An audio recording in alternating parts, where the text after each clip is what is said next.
koze Rosa. U jednom selu, blizu velikog grada, živela je koza Rosa sa svojih 17 jarića, 3 krave i mnogo dosadnih kokošaka. Rosa je volela svoj život, imala je dobru gazdu, davala je mlijeko i bila jako srećna. Ali Rosa nije bila glupa koza koja samo misli na hranu, volela je i da čita. Jedan dan Rosa pročita koza iz 7 kuća i pomisli, mogla bi da budem i glumica.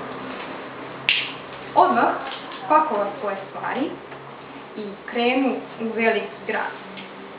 Kokoške su bile tužne, ali pozdraviše Rosu i vratiše se na posao. Kad je stigla u grad, iznenadila se šta vidi. Buka, mnogo ljudi, životinja i sve je brzo. Beži, glupa kozo, viknu čovjek iz kola. Ti si luda što ideš posred ulice.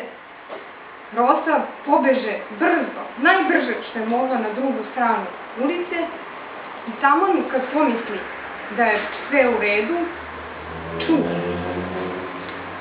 gledaj kuda ideš, koza jedna, viknu na nju namrštena devojka.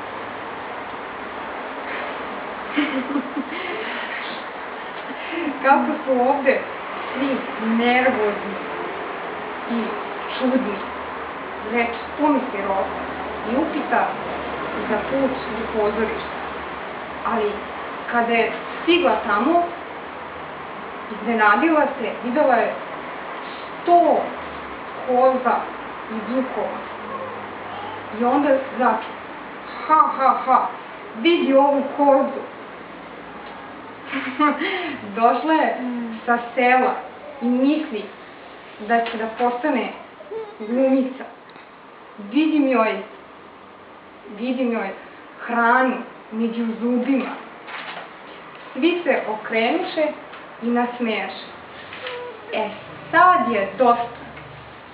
Bežim svojoj kući, ovo nije mesto za mene. Pomisli Rosa